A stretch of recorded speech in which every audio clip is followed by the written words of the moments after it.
أعوذ بالله من الشيطان الرجيم. بسم الله الرحمن الرحيم. السلام عليكم ورحمة الله وبركاته. إن الحمد لله نحمده ونستعينه ونستغفره ونعوذ بالله من شرور أنفسنا ومن سيئات أعمالنا. من يهده الله فلا مضل له ومن يضلل فلا هادي له. وأشهد أن لا إله إلا الله وحده لا شريك له وأشهد أن محمدا عبده ورسوله. يا أيها الذين آمنوا اتقوا الله حق تقاته ولا تموتن إلا وأنتم مسلمون. يا أيها الناس اتقوا ربكم الذي خلقكم من نفس واحدة وخلق منها زوجها وبث منهما رجالا كثيرا ونساء واتقوا الله الذي تساءلون به والأرحام إن الله كان عليكم رقيبا. يا أيها الذين آمنوا اتقوا الله وقولوا قولا سديدا يصلح لكم أعمالكم ويغفر لكم ذنوبكم ومن يطع الله ورسوله فقد فاز فوزا عظيما. أما بعد فإن أصدق الحديث كتاب الله وخير الهدي هدي محمد صلى الله عليه وسلم وشر الأمور محدثاتها وكل محدثة بدعة وكل بدعة ضلالة وكل ضلالة في النار. Allahumma inna nas'aluka ilman nafi'ah. Ya Allah, kami memohon kepada Engkau ilmu yang bermanfaat, wa rizqan thayyibah, dan rezeki yang baik, wa amalan mutaqabbala, dan amal yang diterima. Alhamdulillah, kita bersyukur pada Allah Subhanahu wa taala dapat kembali kita bertemu pada malam ini untuk kita menyambung pelajaran kita atau kuliah kita dengan mengambil faedah daripada kitab kecil yang bertajuk Agar Selamat dari Godaan Syaitan, disertai 20 resip penangkal, yang insya-Allah pada malam ini merupakan sesi yang keempat. Dan sebelum ini kita berhenti iaitu pada bahagian C, iaitu siapa yang selamat daripada tipu daya syaitan. Jadi langsung saja kita sambung pada bahagian D, muka surat 24. Diriwayatkan daripada Abu Sa'id radhiyallahu an dari Nabi sallallahu alaihi wasallam, beliau bersabda, "Inna syaitan qala wa izzatika ya Rabbi la abrahu ughwi ibadaka ma damat arwahuhum fi ajsadihim." قال الرب وعزتي وجلالي لا أزال أغفر لهم ما استغفروني. Sesungguhnya syaitan berkata, inna syaitan, sesungguhnya syaitan, dia berkata, wa izzatika ya Rabbi, ya, demi kemuliaan engkau, ya, demi kemuliaan engkau wahai Tuhanku, la abrahu ughwi ibadaka madamat arwahuhum fi ajsadihim. Wahai Rabbku, demi kemuliaanmu, aku akan sentiasa menyesatkan hamba-hambamu selama ruh mereka masih ada di dalam jasad mereka. Qala ar-rabb wa izzati wa jalali la azalu aghfiru lahum ma mastaghfaruni. Kemudian lalu Allah Ta'ala berfirman, demi kemuliaan dan keagunganku, aku pun akan sentiasa mengampuni mereka selama mana mereka memohon ampunan kepadaku. Ya, ini adalah pada dialog syaitan, ya, memohon kepada Allah Ta'ala. Apa permohonan syaitan itu? Ya, dalam surah, dalam hadis Nabi SAW ini, ya, syaitan berkata kepada Rabbnya, wahai Rabbku, tengok syaitan pun memuliakan Allah, puji Allah, demi kemuliaanmu. Ya. Pada masa yang sama dia juga apa? Ya, engkar terhadap perintah Allah. Aku akan sentiasa menyesatkan hamba-hambamu selama ruh mereka masih ada di dalam jasad mereka. Ini adalah ikrar dan janji. Iaitu syaitan selama-lamanya akan berusaha untuk menyesatkan manusia. Ya, Ya, selama mana bila? Selagi dia belum mati. Jadi ini adalah pengikraran, pengistiharan dengan terang dan jelas di hadapan Allah Ta'ala, iaitu iblis, ya, syaitan mengingatkan kepada kita bahawa dia akan sentiasa, ya, mencari jalan untuk menyesatkan. Apa makna menyesatkan ini? Iaitu memalingkan manusia daripada jalan Allah selama mana masih hidup. Jadi menunjukkan pelajaran penting bagi kita, selama mana usia kita masih hidup, hendaklah kita memiliki sifat apa? Berjaga-jaga, berhati-hati, bersiap-siaga dan takut, ya, terhadap tipu daya syaitan, supaya tidak terjatuh kepada apa? Bisikannya. Yang bisikannya semua itu mengajak manusia memalingkan daripada melakukan ketaatan kepada Allah. Lalu Allah Ta'ala berfirman, Allah menjawab, ya, pengistiharan, ya, pada masa yang sama sekaligus merupakan permohonan, ya, syaitan kepada Allah Ta'ala. Demi kemuliaan dan keagunganku, ya, Allah memuji dirinya sendiri. Ini yang kita sebut 4 jenis pujian. Masih ingat? Allah Ta'ala memuji dirinya, ya, sendiri. Allah Ta'ala memuji hambanya. Hambanya memuji Rabbnya. Hamba memuji sesama hamba. Jadi pujian yang paling agung adalah Allah Ta'ala memuji dirinya sendiri.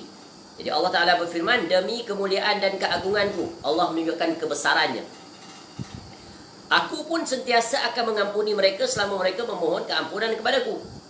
Jadi senjata untuk mengalahkan tipu daya syaitan dan sesiapa saja yang tersesat jalan daripada jalan Allah, mereka boleh kembali kepada jalan Allah setelah terjatuh walaupun berkali-kali. Ya, dengan apa? Dengan satu senjata yang sangat ampuh, iaitu memohon keampunan. Inilah yang kita sebut sebelum ini, iaitu ayat yang menyebabkan syaitan menangis.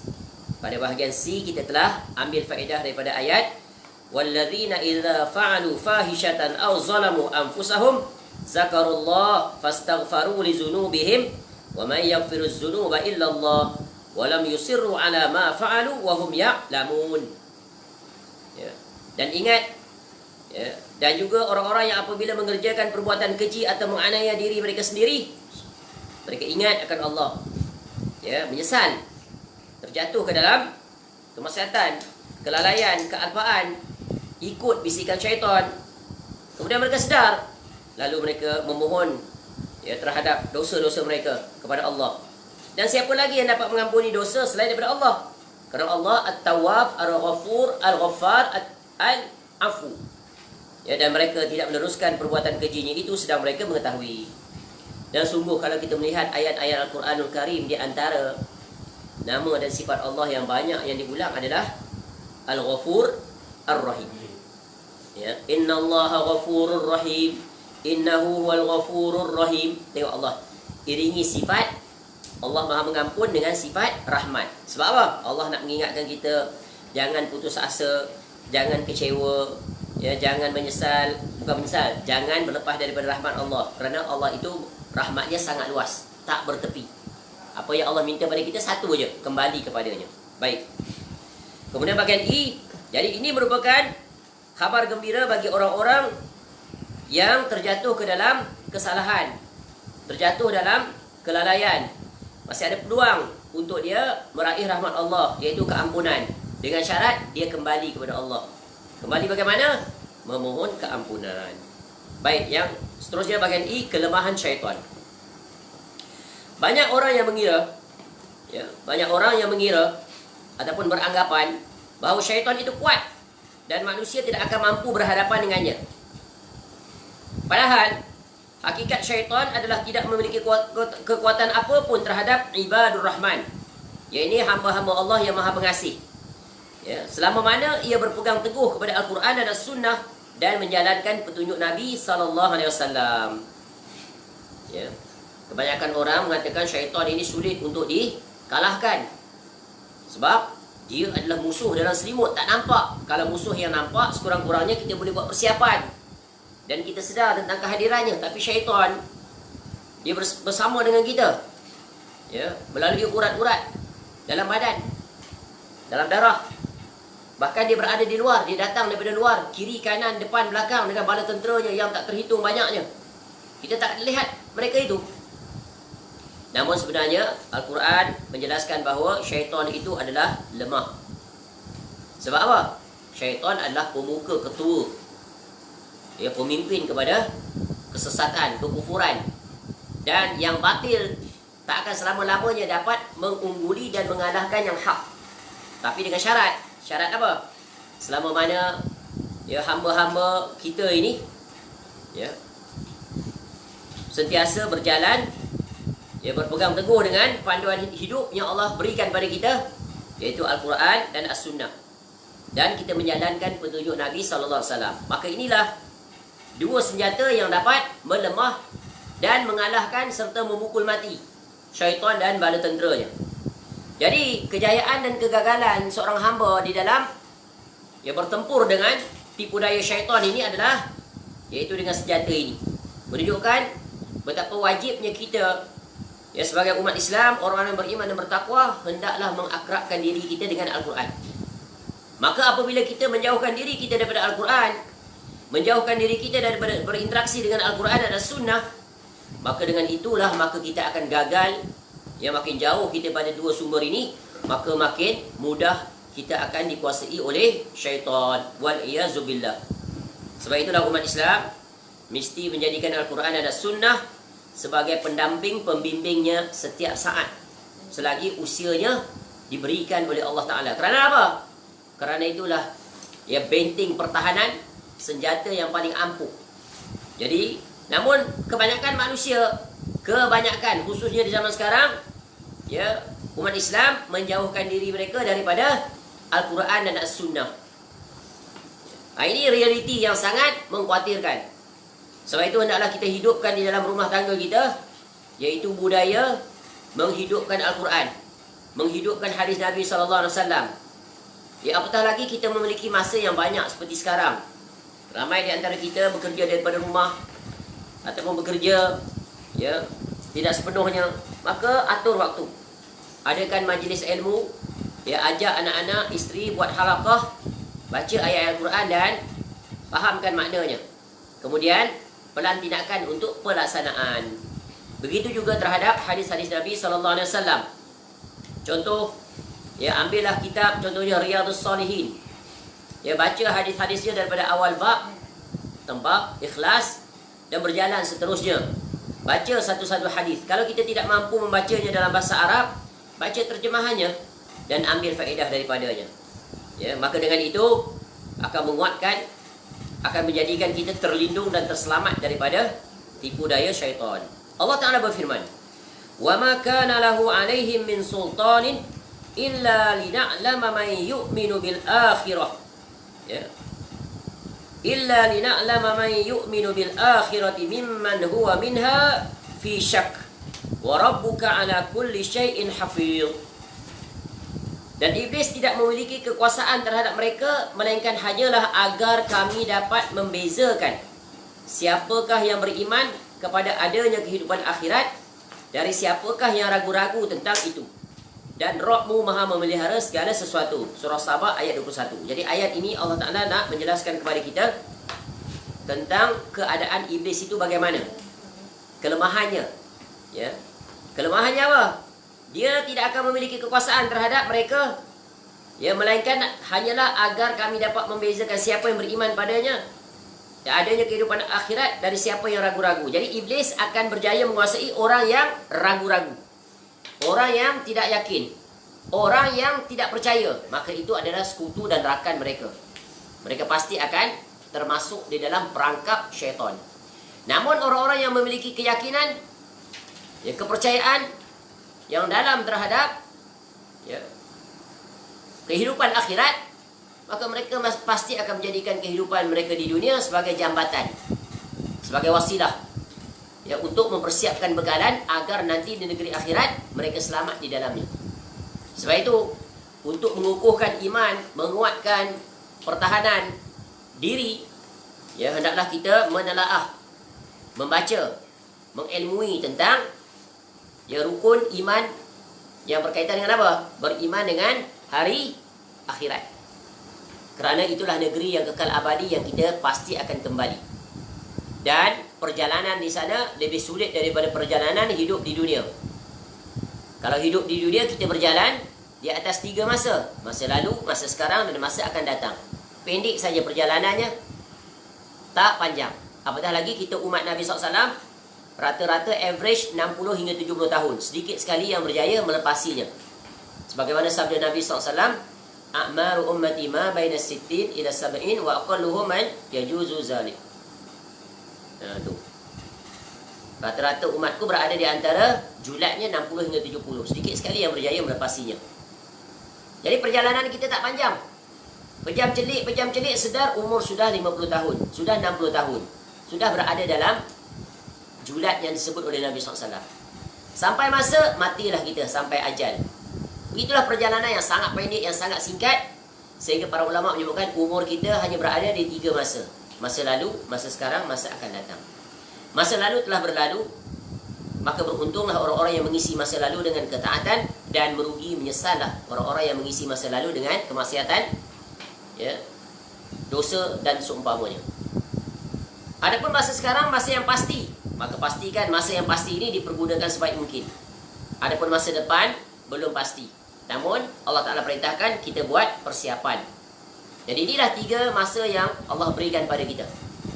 Adapun perjalanan di negeri akhirat paling sulit, kerana masanya lebih panjang daripada masa di dunia. Satu hari je saja sama dengan 50,000 tahun. Bayang bagaimana kita berdiri pada hari pertama, kita dihalau di padang mahsyar setelah kiamat. Ya, pertama berlalu, kiamat kedua pula. Tiupan yang kedua dibangkitkan, dihalau di padang mahsyar. Disebut dalam hadis satu hari sama dengan 50,000 tahun. Satu hari. Ya, bayangkan. Sebab itu waktu di dunia ni singkat. Al-Quran mencontohkan, kita telah sebut sebelum ini dalam sesi soal jawab, mengakrabkan diri dengan Al-Quran. Salah seorang hamba Allah yang Allah jadikan, ya, dua kisah, yang mana satunya ditidurkan selama 300 campur 6 tahun, pemuda Ashabul Kahfi. Bila mereka bangkit, masing-masing bertanya, berapa lama kita tidur? Setengah hari je dia rasa. Cepat berlalu. Yang seorang lagi kata 1 hari. Kemudian tentang salah seorang hamba Allah, iaitu Uzair. Disebut dia adalah Uzair rahimahullah. Ya, yang dianggap anak Allah oleh orang-orang Yahudi. Maha suci Allah daripada apa yang mereka sifatkan. Allah tidak berhajat kepada, ya, hamba-Nya. Hamba je lah yang berhajat kepada Rabb-Nya. Ya, dia dimatikan selama 100 tahun. Kemudian dia hidupkan kembali. Kemudian Allah tunjukkan di depannya, dia juga ditanya. Dia rasa seolah-olah baru hidup setengah hari. Hidup pula. Baru tidur setengah hari, padahal 100 tahun. Bukan tidur, dimatikan oleh Allah, kemudian dihidupkan semula. Begitu juga Nabi Ibrahim AS pernah memohon kepada Allah untuk melihat bagaimana kematian itu akan dibangkitkan. Dan telah kita sebut. Jadi Al-Quran syarat dengan perkara-perkara yang menjadi ibrah yang sangat besar. Jadi hidup di negeri akhirat, bayangkan pada hari pertama berdiri di hadapan Allah, yauma yaqumun nasu lirabbil alamin. Satu hari diumpamakan sama dengan 50,000 tahun. Bayangkan, kita tidak mengetahui berapa lama kita akan berdiri di hadapan Allah untuk menunggu, ya, keputusan daripada Allah Ta'ala, iaitu penghisapan. Baru berdiri, kemudian dihisap, kemudian ditimbang, dihisap amal-amal. Berapa lama lagi? Tidak kita ketahui. Terlalu lama. Makin banyak harta, makin lamalah hitungan hisapnya. Sehingga dalam hadis disebut, orang-orang fakir, orang-orang miskin masuk ke dalam syurga lebih dahulu 500 tahun berbanding dengan orang kafir, orang kaya. Orang kaya yang beriman. Orang kaya beriman masuk lambat sebab apa? Sebab hartanya banyak, dihitung satu-satu. Maha telitinya Allah Ta'ala. Berapa lama tu? Tengok. Ya, lama sekali. Kemudian ditimbang. Setelah dihisap, ditimbang. Ya. Waktu dihisap, banyak soalan Allah tanya pada kita. Berapa soalan? Banyak. La tazulu qadama 'abdin yaumal qiyamah hatta yus'ala an arba' nasrujah. Ya, ditanya tentang siapa Rabb, wa maza kuntum ta'budun, wa ma ajabtumul mursalin. Ditanya tentang nikmat, ditanya summa la tus'alunna yauma idzin 'anin na'im. Kemudian tentang amanah ditanya. Ya, banyak Allah tanya tentang ibadah yang pertama yang Allah tanya, awwalu ma yuhasabu bil 'abdu yaumil qiyamah as-salah. Bayang, ya, Allah tanya satu-satu. Dan banyak manusia ketika itu, dan Allah dia maha mampu melaksanakan. Kalau guna akal tak terakal kita. Bagaimana Allah akan berbicara dengan setiap orang? Allah akan mengajukan soalan-soalan. Masya Allah. Kemudian setelah dihisap, di mizan, ditimbang, kemudian pergi pula ke telaga Al-Haud. Ya, dan sebahagian daripada umat Nabi SAW akan dihalau. Kemudian di titian sirat lagi. Berapa lama? Terlalu lama, tak terhitung. Wallahu a'lam. Maka perjalanan di akhirat, barang siapa yang menelaahnya, menjadikan peristiwa itu sebagai persiapannya, maka syaitan akan gagal, tidak akan mampu untuk menguasainya. Namun jika dia berpaling, maka dia akan ditipu oleh syaitan, maka dia akan berpersiapan hanya urusan dunianya saja. Inilah sebahagian manusia disesatkan oleh syaitan. Sebab itu Allah sebut, wa in tuti' aktsara man fil ardi yudilluka an sabilillah. Jika kamu ikut majoriti manusia, maka pasti kamu akan disesatkan dari jalan Allah. Jadi syaitan dengan bala tenteranya ramai. Minal jinnati wan nas. Baik, seterusnya, syaitan sendiri menyedari bahawa dirinya tidak memiliki kekuasaan untuk menyesatkan manusia. Maka ia mengecualikan hamba-hamba Allah yang ikhlas. Ya, dia yakni Allah Subhanahu wa taala berfirman, qala rabbi bima aghwaytani la uzayyinanna lahum fil ardi wa la ughwiyannahum ajma'in illa ibadaka minhumul mukhlasin. Iblis berkata, wahai Rabbku, oleh sebab engkau telah memutuskan bahawa aku sesat, pasti aku akan menjadikan mereka memandang baik perbuatan maksiat di muka bumi. Di antara tipu daya syaitan adalah menampakkan maksiat sebagai nikmat. Menampakkan maksiat, perbuatan buruk sebagai perbuatan baik. Ya. Pasti aku akan menjadikan mereka memandang baik perbuatan maksiat di muka bumi. Dan itulah yang dilihat di lapangan kehidupan. Majoriti manusia terjatuh ke dalam kemaksiatan. Ya, kerana apa? Mereka menganggapkan kemaksiatan itu perkara yang baik. Ya, contoh orang yang mendedahkan aurat di kalangan kaum wanita. Mereka menganggap itu perkara yang baik. Mempamerkan tubuh badannya, seolah-olahnya dia cantik, orang tertarik, terpikat. Ya, apa salahnya? Menikmati keindahan yang Allah ciptakan. Pandai dia datang ke alasan. Ya, padahal Allah perintahkan mereka itu berhijab. Dan mereka datang ke pelbagai alasan. Ya, berhijab ini tak moden. Ya, rimas. Dan pelbagai lagi. Nampak tak? Tertipu dengan perasan diri sendiri. Ditipu oleh syaitan. Kau tu cantik, lawa, ramai orang minat. Syaitan bisik. Padahal jodoh itu bukan berdasarkan cantik atau tak cantik. Nampak tak? Cacat imannya di sudut keyakinan bahawa jodoh telah ditetapkan oleh Allah. Dia rasa dengan usaha dia akan dapat dijodohkan. Lalu dia pun mempamerkan dirinya. Make up sana, make up sini, hias sana, hias sini. Memang dia dapat jodoh, tapi sesuai dengan dia. Ya, sesuai dengan ahli maksiat, dia dapat ahli maksiat. Umumnya begitu kaedah Al-Quran mengajarkan. Ya, padahal dia sebenarnya telah ditipu oleh hawa nafsu je kerana mengikut bisikan syaitan. Dan pasti aku akan menyesatkan mereka semuanya. Tengok syaitan. Kecuali hamba-hamba engkau yang mukhlis di antara mereka, iaitu orang yang ikhlas dalam beragama. Mereka tidak mendatangkan alasan. Mereka tidak menolak apa yang Allah perintahkan. Mereka sami'na wa ata'na. Allah perintahkan mereka menutup aurat, mereka menutup aurat. Allah larang mereka berpakaian menarik perhatian orang, yang menyebabkan jatuh ke dalam kemaksiatan, membuka pintu-pintu ke arah perzinaan, mereka jaga semuanya. Maka selamatlah mereka daripada tipu daya syaitan. Baik. Kemudian syaitan akan berkata pada hari kiamat sebagaimana firman Allah Ta'ala. Jadi Allah terangkan peristiwa akan datang yang pasti berlaku. Future actual happening. Ya. Perkara yang akan berlaku ni pasti Allah dah bawa kita ke masa depan. Dalam Al-Quran Allah bawa kita ke masa lalu. Allah letakkan kita di masa sekarang. Dan Allah bawa kita ke masa depan. Masa depan di dunia, masa depan di akhirat. Mana ada buku yang menjelaskan perkara itu? Melainkan Quran. Mana ada kitab yang explain tentang situasi actual, pasti akan berlaku, melainkan dalam Quran saja. Dan semua yang Allah sebut yang telah berlalu, semua dapat dibuktikan. Tak dapat disangkal. Allah kisahkan tentang umat-umat yang telah berlalu. Umat Nabi Nuh AS, umat Nabi Hud AS, umat Nabi Saleh AS. Semua tak dapat dibantahkan oleh orang-orang kafir walaupun mereka berkumpul satu dunia. Nampak tak? Ya. Inilah dia.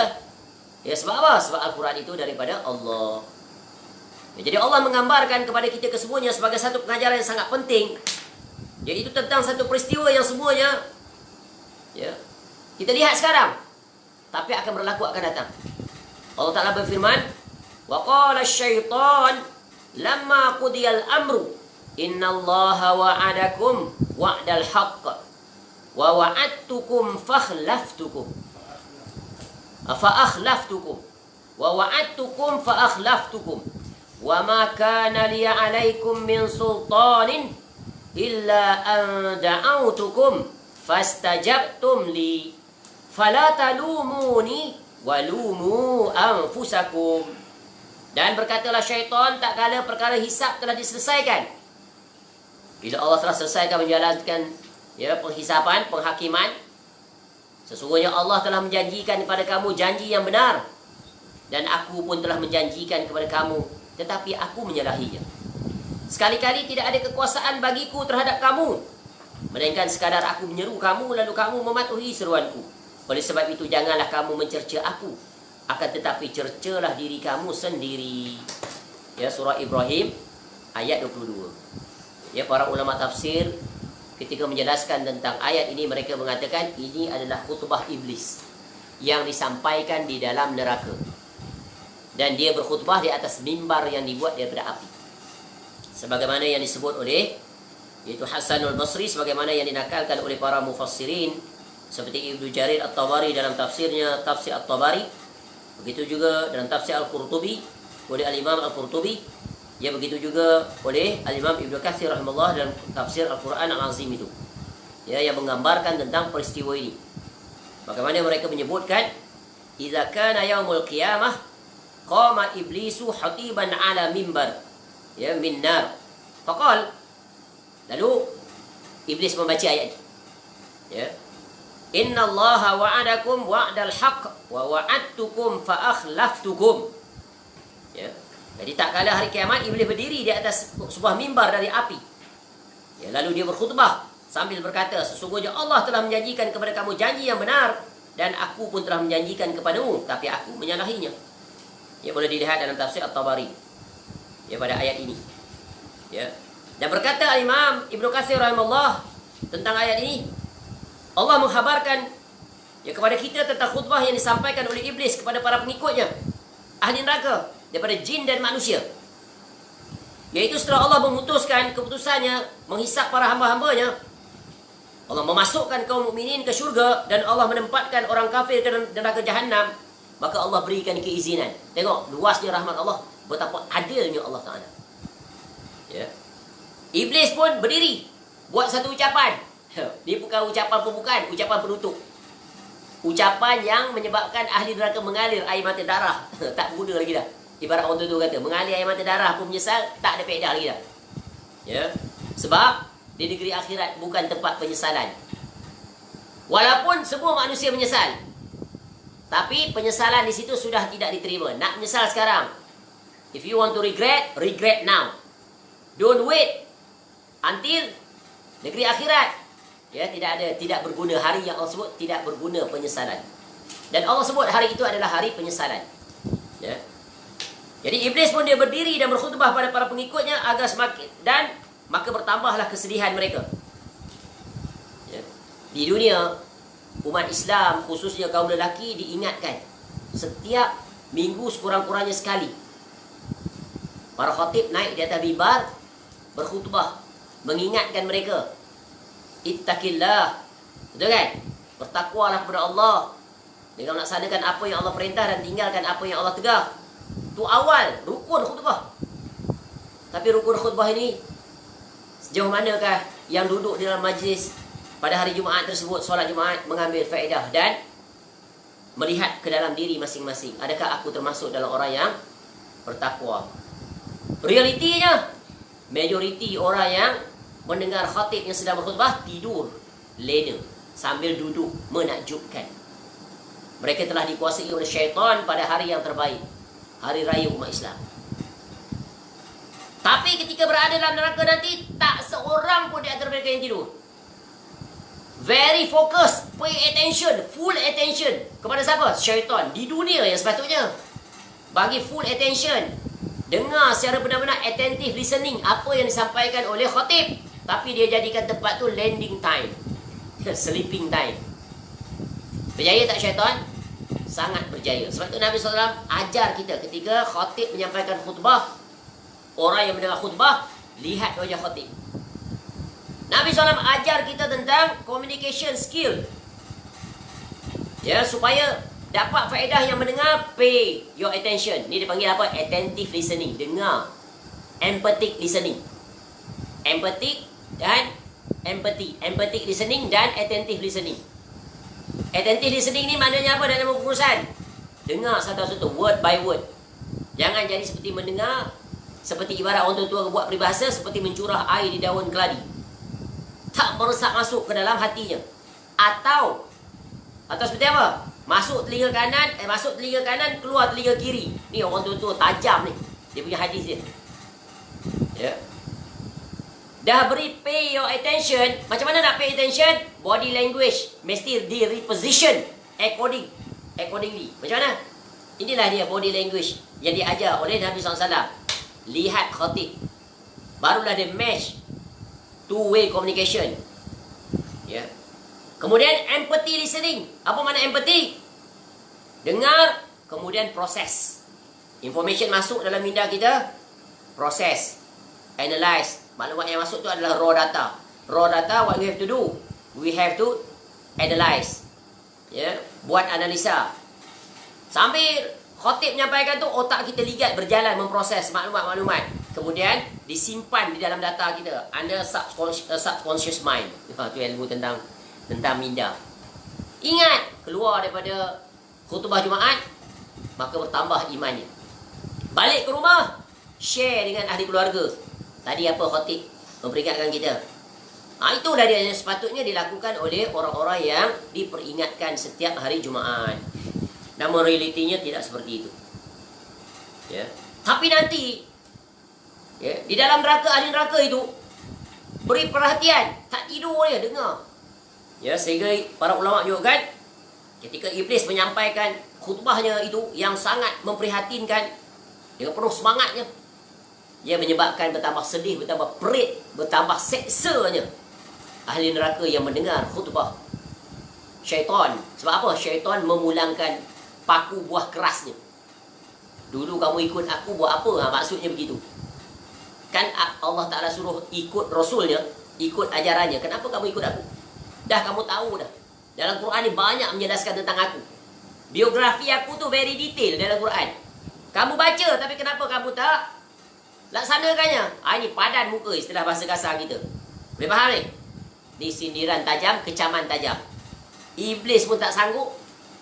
Ya, nak melepaskan diri dia, bagaimana dia akan sanggup melepaskan ya sekutu-sekutunya? Maka menyesallah penyesalan yang sudah tiada berguna.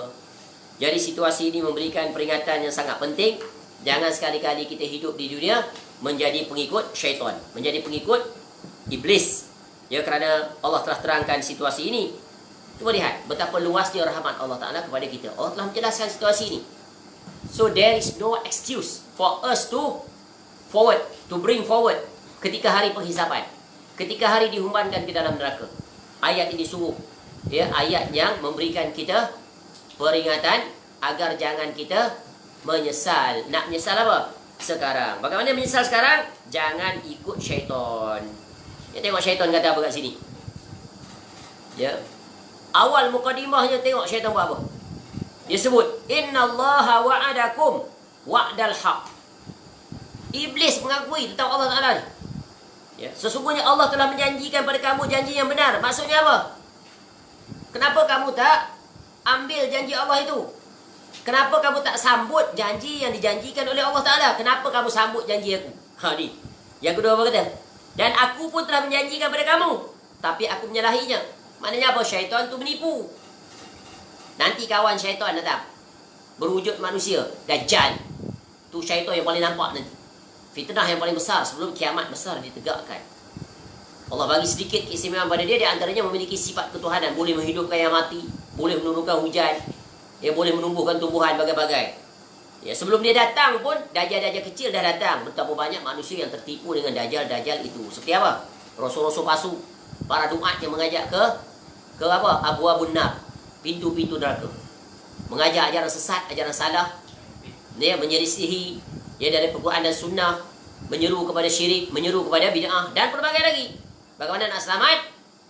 Tak lain dan tak bukan dengan ilmu yang hak daripada qala Allah wa qala Rasul. Dan di sini syaitan menyebutkan membuat pengisytiharan, berlepas diri. Syaitan pun faham konsep al-wala wal bara. Tengok, dia wala kepada Allah, dia akui Allah itu adalah Rabb. Di antara sifat Allah, dia menepati janji. Sifat dia berjanji tapi mungkiri. Janji dia janji palsu. Dia menjanjikan janji-janji palsu. Macam mana dia nak tunaikan janji pun palsu? Tapi manusia percaya. Maka dia hiasi dunia dia dengan keindahan di mata orang-orang. Maka akhirnya jadilah mereka pencinta dunia. Dia menghiasi di mata-mata nampak buruk perkara-perkara yang mendekatkan diri pada Allah. Dia menghiasi kemaksiatan sebagai nampak benda-benda baik yang berfaedah. Maka dia menikmatinya dan berasa lazat dalam melakukan maksiat. Wal'iyazbillah. Ingat ni. Kalau dah rasa lazat buat maksiat, duduk dalam bilik, tutup pintu, kunci. Ingat, walaupun ibu bapa tak melihat, Allah Ta'ala maha melihat. Syaitan pula datang daripada depan, kiri, kanan. Tak apa, tengok lagi. Teruskan. Masya Allah. Ittaqillah haitsuma kunta wa atbi'is sayyi'atal hasanata tamhuha wa khaliqin nasa bi khuluqin hasan. Ingat ni. Peringatan, wasiat, wahai anak-anak, ittaqillah, bertakwalah kepada Allah.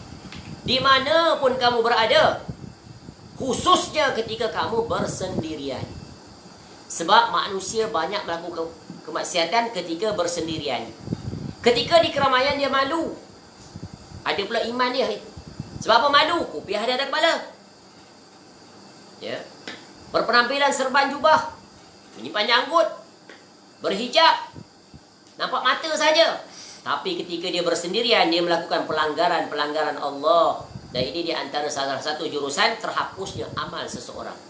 Di antara penyebab terhapusnya amal seseorang ketika dia bersendirian, dia melakukan maksiat. Sebab itu dosa ketika melakukan maksiat ketika bersendirian lebih besar daripada dosa ketika melakukan di khayalak ramai. Kenapa? Kerana dia telah hilang imannya bahawa Allah Ta'ala nampak apa yang dia buat.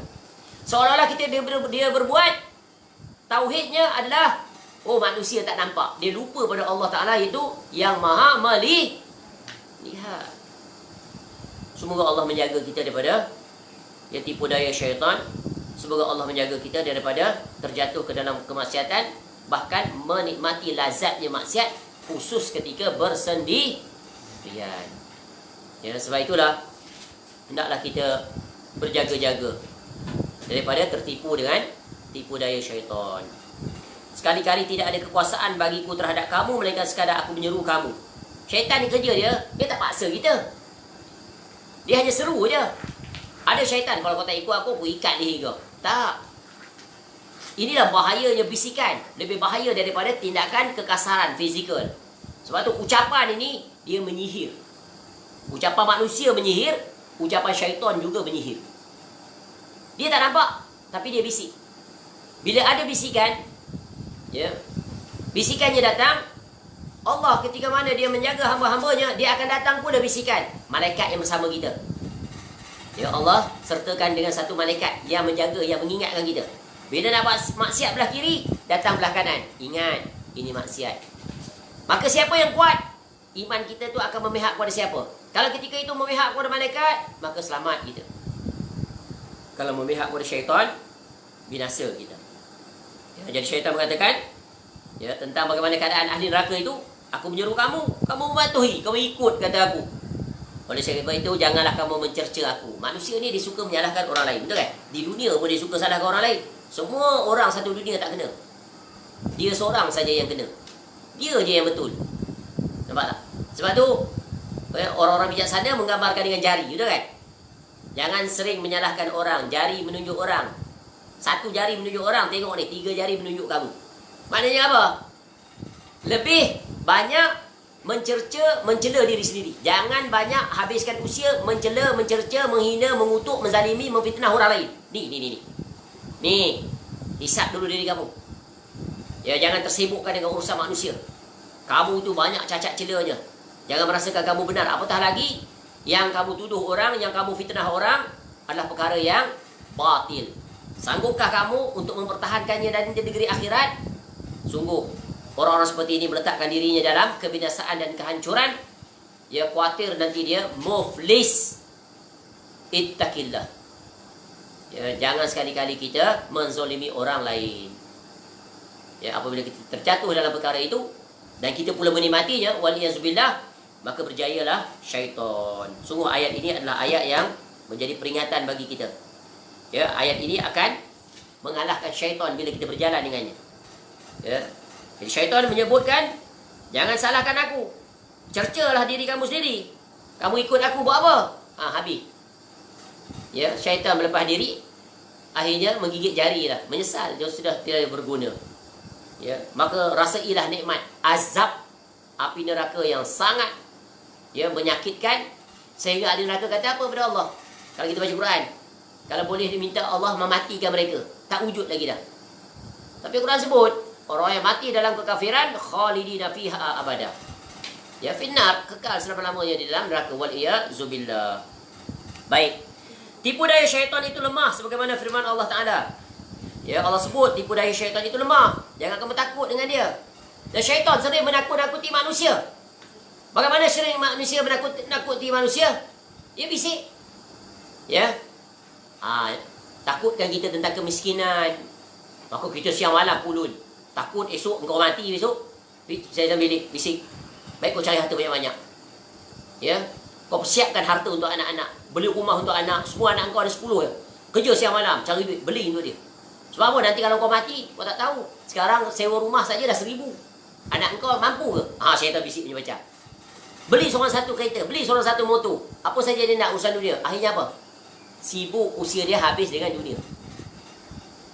Dan dia sebenarnya pada masa yang sama dia telah terjauhkan daripada apa? Ya, pada apa? Allah yang Maha memberi rezeki. Dia anggap dia dengan usaha dia tu dapat menyelamatkan anaknya ke depan. Malulah pada sekawanan burung yang keluar di pagi hari, balik pada petang hari. Kenyang dia, tak mati dia. Itu binatang, burung-burung belajar betapa banyak yang di depan mata kita. Itu kan ayam di pagi hari. Bukan ayam yang kita bela, ayam hutan. Kita tengok ayam hutan. Pagi hari dia berkukuk, dia bangun, dia mencari rezeki. Tak ada dia bangun pagi kemudian dia tidur semula seperti manusia. Ni tak habis-habis kerja, tidur. Contoh. Nanti kita akan tidur di alam barzah. Tidur di situ. Tak ada lagi dah untuk melakukan amal soleh. Tak ada lagi dah. Tidurlah kamu sepuas-puasnya di situ. Mati maksudnya. Tapi di situ kamu tak mati. Kamu hidup di alam yang lain. Sebab tu di dunia ni, orang-orang soleh mereka mengurangkan tidur mereka. Tidur mereka kurang, mereka menghidupkan malamnya. Di siangnya mereka bekerja dan seumpamanya. Jangan tertipu dengan syaitan membisikkan lepas-lepas solat subuh saja nak tidur. Siapa ni? Syaitan. Padahal pagi itu Nabi SAW mendoakan umatnya, Allahumma barik li fi ummati fi bukuriha. Ya Allah, berkatilah umatku pada waktu pagi. Jadi waktu pagi kalau tidur, macam mana nak dapat keberkatan? Early day, fresh. Tengok, malu pada burung, malu pada ayam, malu pada lembu, malu pada kambing. Ada tak kita tengok pagi-pagi ayam masih tidur berdengkur? Ada tak? Ada tengok kambing pagi-pagi masih tidur terlentang? Ada? Yang kalau tidur pagi pun kucing. Tapi kucing dia berjaga malam. Jadi Allah datangkan dalil hujah depan kita dengan makhluknya supaya kita merasa malu. Binatang yang tidak berakal itu lebih soleh daripada kamu. Lebih taat pada perintah Allah. Tak pernah melawan aturan yang telah Allah tetapkan bagi mereka itu. Wahai manusia. Ya, sungguh ini pengajaran yang sangat agung, sangat penting. Baik, kembali. Belajar. Lawan hawa nafsu. Jangan tertipu. Ya, masa sangat bernilai. Sebab itu syaitan di antara jalannya yang paling cepat untuk menyesatkan manusia, iaitu sia-siakan waktu. Sia-siakan waktu. Dan kita sebut, waktu muda ni adalah waktu yang paling produktif. Waktu yang paling kita berkemampuan untuk melakukannya. Sebab itu pesan Imam Syafi'i rahimahullah. Dalam diwan Imam Syafi'i rahimahullah kata apa? Hayatul fata wallahi bil ilmi wat tuqa. Ya, hayatul fata wallahi, hidupnya seorang anak muda itu demi Allah, kata Imam Syafi'i rahimahullah. Dengan apa? Dua saja hidup dia. Dengan ilmu, dengan takwa. Dua ni. Dengan ilmu. Sebab apa? Usia muda hendaklah bersungguh-sungguh dalam bentuk ilmu. Sebab dia tidak ada beban. Kehidupannya ditanggung oleh kedua orang tuanya. Dia tak perlu bekerja. Dia tidak perlu keluar mencari rezeki, kecuali dia memang orang yang susah, sangat susah. Tapi rata-ratanya ibu bapanya akan menanggungnya sesuai dengan kemampuannya. Apa tugas yang perlu dia buat? Masa mudanya, talabul ilm, menuntut ilmu. Lihat, ya, para sahabat Nabi SAW, Nabi ajar mereka sejak kecil, seperti Ibnu Abbas radhiyallahu anhuma, rajin menuntut ilmu, akhirnya dia menjadi ulama hebat. Salah seorang sahabat Nabi SAW yang terkedepan dalam ilmu tafsir. Para sahabat Ibnu Mas'ud, faqih, alim, dihantar, ya, mufti dia. Istilahnya pergi ke Yaman. Seorang dia aja boleh mengajar, boleh keluar hukum, boleh keluar fatwa. Imam Syafi'i rahimahullah kecil lagi, belum baligh lagi, mak dah hantar dah, ikut gerombolan kafilah, dititipkan pergi daripada bumi Mekah pergi ke Madinah untuk menuntut ilmu dengan Al-Imam Malik rahimahullah. Begitu dengan ulama-ulama lain. Seorang ibu sanggup berkorban kerana ibu yang solehah, ibu yang hebat, mendidik anaknya. Satu-satunya anak yang dia ada.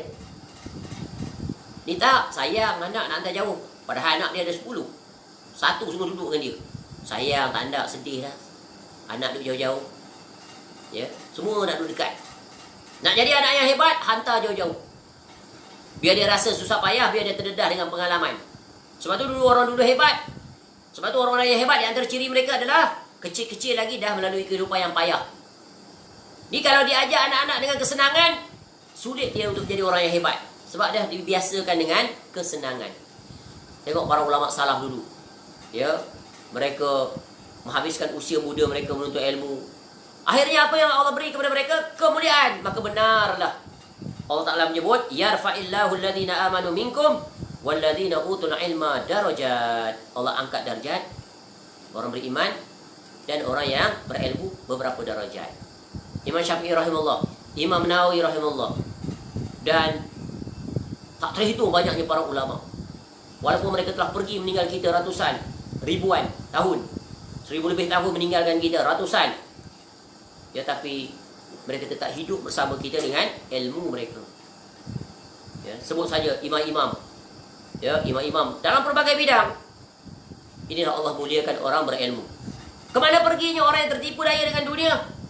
Kemana perginya Fir'aun? Kemana perginya Qarun? Kemana perginya Haman? Kemana perginya Abu Lahab, Abu Jahal? Ya, kemana perginya raja-raja dunia? Ya, yang mengumpulkan harta dan seumpamanya. Kemana mereka pergi? Tak disebut. Kalau disebutkan sisi-sisi keburukan. Kecuali mereka-mereka yang soleh. Raja yang soleh selalu disebut. Salahuddin Al-Ayyubi disebut dia. Ya, dan pelbagai lagi raja-raja yang soleh. Ya, Allah muliakan mereka. Umar bin Abdul Aziz rahimahullah disebut kemuliaannya. Dan begitulah seterusnya. Jadi, jadilah orang yang mulia. Bagaimana nak jadi orang yang mulia? Yaitu orang-orang yang menghabiskan usianya untuk menuntut ilmu dan bertakwa. Dua saja pekerjaan sampai mati. Di samping kita mencari rezeki sesuai dengan keperluan yang kita inginkan. Tidak melampaui batas. Sebab bila melampaui batas, maka akan tersisihlah waktunya yang paling bermanfaat untuk mempersiapkan bekalan negeri akhirat. Jadi jangan jemu untuk melakukan amal ketaatan. Ya, betapa nikmatnya setiap hari kita telah memperuntukkan waktu untuk Allah. Di samping perkara yang wajib, khususnya majlis ilmu. Ya, setiap hari Allah beri kita peluang untuk belajar. Inilah nikmat yang Allah berikan. Inilah satu tanda kecintaan Allah kepada hamba-hambanya. Sebab itu Nabi SAW sebut keistimewaan ini. Man yuridillahu bihi khairan yufaqihu fid din. Barang siapa yang Allah nakkan kebaikan bagi seseorang, Allah berikan kefakihan pada agama. Bagaimana dia dapat kefakihan? Tentu dia kena melazimi majlis ilmu. Cuba lihat dalam Arba'in An-Nawawiyah itu. Ya, disebut man salaka tariqan yaltamisu fihi ilma sahalallahu lahu bihi tariqan ilal jannah. Dan betapa banyak hadis-hadis yang menjelaskan tentang perkara ini. Sehingga para ulama menyusun kitab-kitab khusus menyenaraikan pelbagai dia dan seisinya, seperti Al-Imam Ibnu Qayyim Al-Jauziyah rahimahullah, kalau tak silapnya dalam kitab Badi'ul Fawaid ataupun Al-Fawaid, menyenaraikan lebih 100 keutamaan orang yang berilmu berbanding dengan orang yang berharta. Cukup dengan 3 keutamaan ini saja telah mengungguli dunia dan seisinya. Sedarilah wahai pencinta, penggemar dunia. Apa dia? Yang pertama, ilmu itu adalah warisan para anbiya alaihi salatu wassalam. Cukup di nombor 1 ni saja. Bukan bermakna kita tolak harta, tak. Tapi orang yang menjadikan harta sebagai Tuhan. Pagi tadi kita telah menyebutkan manusia, ada di antara manusia, sebagai besar manusia, ya, menjadikan hawa nafsu sebagai Tuhan. Ya. Dan hawa nafsu menjadi Tuhan ini adalah satu-satunya adalah yang nombor 1 apa? Hubbud dunya wa karihatul maut. Semoga Allah menjauhkan kita daripada perkara tersebut. Yang kedua, keutamaan ilmu berbanding dengan dunia apa? Ilmu mengangkat darjat kamu selama-lamanya.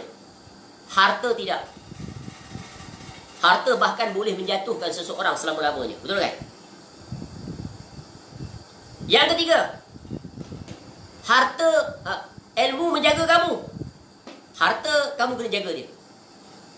Rumah orang kaya, tak cukup dengan security guard di depan nak masuk ke rumah dia. Dia punya tagline kawasan perumahan dia apa? Fully guarded and gated. Tu lapis pertama nak masuk. Lapis kedua, rumah dia ada pagar lagi, ada security guard di rumah dia. Pagarnya pula pasang di atas sekali, ada kaca-kaca yang dipecahkan. Kalau ada orang nak lompat masuk rumah, ada kaca. Tak cukup dengan tu, pasang lagi CCTV. Tak cukup dengan CCTV, ada alarm. Tak cukup dengan alarm, ada anjing. Tak cukup dengan itu, pasang grill lagi. Tak cukup dengan itu, macam-macam dia pasang. Tapi pencuri masuk juga. Tapi ilmu dia akan menjaga kita. Seperti tadi contoh, bila nak berbuat maksiat sorang-sorang, ingat, dah belajar. Dosa dan maksiat, bencananya nanti di negeri akhirat. Tak jadi dia buat. Nampak tak? Dengan ilmu, ketika dia ditimpa dengan satu masalah, dia tahu, oh, dalam keadaan tidak ada air, boleh bertayamum. Oh, ketika tangan terluka, dibalut bandage, tahu macam mana dia nak berwudu atau bertayamum. Oh, dalam keadaan begini, dia tahu, dia semua ada solusinya. Tidaklah dia teraba-raba, tak tahu nak buat apa. Ketika dia naik kapal terbang, masuk waktu solat, dia tahu macam mana nak solat, macam mana nak tengok waktu. Ada ilmu, nampak tak? Ilmu itu adalah menjaga pemiliknya. Harta dia kena jaga. Sampai tidur pun tak lena, takut hartanya dicerobohi. Yang ketiga, istimewanya ilmu berbanding dengan harta. Apa dia? Harta makin dibelanjakan makin bertambah ke makin kurang? Ilmu makin disampaikan makin berkurang atau bertambah? Tak pernah berkurang pun, bertambah lagi ada. Nampak tak? Masya Allah. Cukup. Perinciannya rujuk pada kitab tadi, iaitu kitab yang ditulis oleh Al-Imam Ibnu Qayyim Al-Jauziyah rahimahullah. Satu kitab yang sangat besar manfaatnya untuk apa? Memberikan kita motivasi, consistently istiqamah, cinta pada majlis ilmu. Kerana dia adalah majlis para anbiya. Sebab para anbiya, mereka adalah ahli ilmu. Mereka adalah Rasul menyampaikan. Maka itulah profession yang paling mulia. Kita sebut dah dalam soalan mengakrabkan diri dengan Al-Quran. Nyatakan pekerjaan profession menduduki ranking nombor 1 selama-lamanya sampai hari kiamat. Iaitu apa? Ad-da'watu ilaih, mengajak manusia kepadanya. Kepada apa? Kepada al-ilm, al-amal, as-sabru 'alal adzafi. Sebagaimana yang disimpulkan oleh Syekh Muhammad bin Abdul Wahhab rahimahullah pada awal mukadimah kitabnya Al-Usul Ats-Tsalatsah, Al-Usul Ats-Tsalatsah wa Adillatuha, dengan mengambil dalil daripada Suratul Asr. Ya, i'lam rahimakallah annahu yajibu alaina ta'allumu arba'i masail. Al-ula al-ilmu wa huwa ma'rifatullah wa ma'rifatu nabiyyih wa ma'rifatu dinil Islam bil adillah. Al-thaniyah al-amalu bih. Al-thalithah as-sabru 'ala al-adhafi. Betul. Bukan. Ad-da'watu ilaih. Ar-rabi'ah as-sabru 'alal adzafi. Maka ini tugas kita, 4 perkara hidup di dunia sampai kita mati. Talabul ilm, beramal dengan ilmu, mendakwahinya, mengajak manusia kepada 2 perkara, dan keempat, bersabar di atas 3 perkara. Inilah dia pakaian seorang mukmin daripada awal mudanya sampai dia kembali kepada Allah. Kat mana dah kita tadi baca? Tipu daya syaitan lemah sebagai firman Allah. Ya, Allah sebut, alladzina amanu yuqatiluna fi sabilillah walladzina kafaru yuqatiluna fi sabilit taghut faqatilu awliya asy-syaitan inna kaida asy-syaitani kana dha'ifa. Orang-orang yang beriman berperang di jalan Allah dan orang-orang yang kafir berperang di jalan taghut. Sebab itu perangilah kawan-kawan syaitan itu, kerana sesungguhnya tipu daya syaitan itu adalah lemah. Ya, syaitan tu lemah dia. Dia tipu je. Jadi orang yang tak tertipu, maka orang itu adalah orang yang kuat. Betul kan? Dan tipu daya yang paling hendaknya kita berwaspada pada tahap paling maksimum adalah tipu daya syaitan. Macam mana nak tahu tipu daya syaitan kalau tidak ada ilmu tentang tipu daya syaitan? Sebab tu pada awal mukadimah, rasional kenapa kita belajar kitab ni. Apa dia? Know yourself, know your enemy. For 100 battle, for sure you know the end result. Apa dia? Tahu kelemahan kekuatan kita. Dalam ilmu pergurusan dia panggil SWOT analysis. Identify your strength, your weaknesses, your opportunity and your threat. Ya, SWOT analysis. Pada masa yang sama, SWOT also your enemy, your opponent. Syaitan tu apa kekuatan dia? Apa kelemahan dia? Apa ancaman dia? Apa peluang dia? Sama aja. Bila kita telah kaji strategi dia, apa yang dia pakai, jurus-jurusnya, senang tak kita nak lawan? Senang. Kita tahu kelemahan dia. Kelemahan dia di mana? Ya, kekuatan dia di mana? Ya, ancaman dia apa? Ya, peluang-peluang yang ada pada dia apa? Peluang dia banyak. Tentera dia ramai. Kekuatan bala tenteranya besar, dia majoriti. Tapi majoriti bukan bukti kebenaran, bukan bukti kekuatan. Betapa banyak pasukan yang besar dapat dikalahkan oleh pasukan yang kecil disebabkan oleh apa? Well organized, well planned, effective strategi. Nampak tak? Tengok di medan pertempuran Nabi SAW mengalahkan semua pasukan tentera kafir musyrikin dan sekutu-sekutunya daripada Yahudi dan munafik. Walaupun peperangan itu tak balance, not at par. Ya. Ni timun lawan durian. Mana? Sama. Bukan apple tu apple. Kalau ikut kasat mata, kalahlah timun ni. Tapi timun very smart. Strategi dia guna. Nak lawan durian ni tak boleh face to face, direct contact. Tu. Itu war strategi. Dulu kan orang tua-tua ada tunjuk kaedah tu. Macam mana? Sebab apa Arnab kalah dengan kura-kura? Sebab apa? Rumaisa, sebab apa Arnab kalah dengan kura-kura? Keyword dia Arnab, underestimate. Underestimate kura-kura punya kekuatan. Kura-kura tahu kelemahan Arnab. Apa kelemahan Arnab? Sombong. Highly confidence. Confident tahap gila-gila. Bahasa orang muda. Dia dah lari laju-laju, dia rehat gitu. Kura-kura kedi jalan. Slow and steady but arrive at end destination. Memiliki sifat yang kental. Nampak? Nampak orang tu buat perumahan. Cerita-cerita itu. Besar lesson learn dia. Dan bencana orang yang overconfident, sombong. Dah lari tinggal jauh, dia pun relax dekat bawah pokok. Betul kan? Bila dah tidur, lena. Berdengkur, lupa. Kura-kura tetap istiqamah, konsisten jalan. Akhirnya berjaya memintas. Dan kita tengok betapa banyak orang yang overconfident. Lari-lari dia rasa nombor 1 dah, dia pun slow. Tiba-tiba cuk kena pintas. Beza 1 saat. Yang tadi dapat golden medal, yang ni dapat silver. Rugi tak? Nampak? Tu dia, Masya Allah. Baik. Jika syaitan itu lemah menghadapi seseorang mukmin, maka ia kuat terhadap orang kafir kerana mereka adalah tawanannya. Disebabkan orang-orang kafir itu mengikut perintah syaitan dengan melakukan maksiat dan dosa-dosa. Jadi syaitan dia boleh dikatakan dia berjaya sebab majoriti dikuasai dia daripada kalangan orang kafir dan sebahagian daripada orang beriman. Betul kan? Orang beriman pun tak selamat. Betapa banyak orang yang mengaku Islam tapi hakikatnya munafik atau memiliki sifat munafik.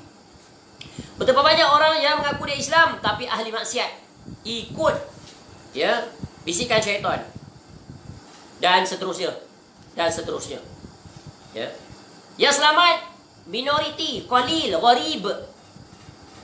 Ya, dan beruntunglah orang-orang yang sedikit. Maka berdoalah kita agar menjadi orang yang sedikit, orang yang diselamatkan oleh Allah Ta'ala daripada tipu daya syaitan dan bala tenteranya.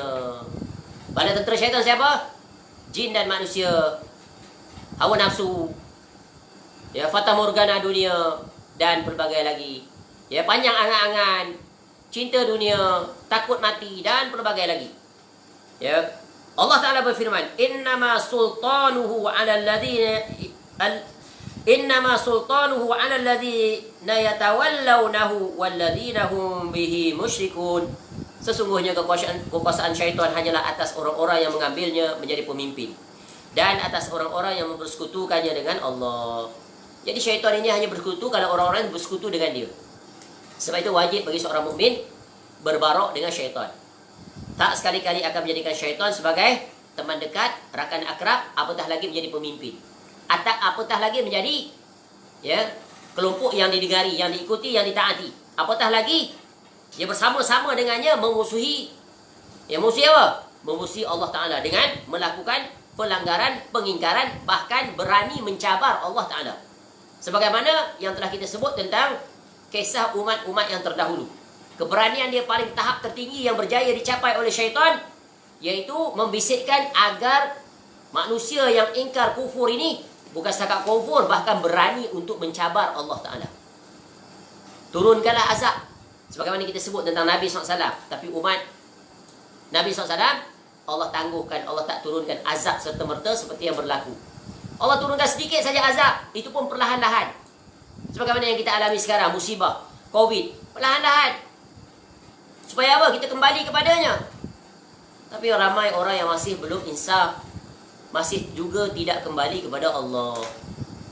Maka mudah-mudahan kita segera kembali kepada Allah. Sungguh peringatan itu adalah sangat berguna. Ya. Fazakir tanfa'ul mukminin. Dan berilah peringatan. Sesungguhnya peringatan itu berguna bagi orang mukmin. Semoga kita termasuk di dalam orang-orang yang sentiasa terkesan, ya, tersentuh hatinya dan menerima apa saja teguran dan nasihat. Apatah lagi nasihat itu datang daripada qala Allah wa qala Rasul. Dan itu kita berjalan. Ya, semoga Allah memberikan kita keselamatan. Allah berikan kita kejelasan, tahu ini adalah bisikan syaitan, tipu dayanya, dan sekali-kali tidak akan akur, ya, tunduk dan ikut. Ya, semoga Allah menjadikan kita orang yang teguh di atas iman, berjalan di atas ilmu yang sahih, beramal dengan amalan yang sahih, dan tetap di atas tauhid yang benar. Ya, dengan itu semoga Allah Ta'ala, ya, menghimpunkan kita semuanya nanti sesudah kematian dapat bersama dengan Nabi SAW di dalam syurga Firdaus, ma'alladzina an'amta alaihim minan nabiyyin was-siddiqin wasyuhada'i was-salihin wa hasuna ulaika rafiqa. Wallahu a'lam. Segala kebaikan semuanya kembali kepada Allah, kita bersyukur di atasnya. Wa ma bikum min ni'matin fa min Allah. Kekurangan, kesilapan, mudah-mudahan Allah mengampuni dosa-dosa kita kesemuanya. Subhanakallahumma wa bihamdika asyhadu an la ilaha illa anta astaghfiruka wa atubu ilaik. Wa sallallahu ala nabiyyina Muhammad wa ala alihi wa sahbihi wasallam. Wa akhiru da'wana anil hamdulillahi rabbil alamin. Assalamualaikum warahmatullahi wabarakatuh.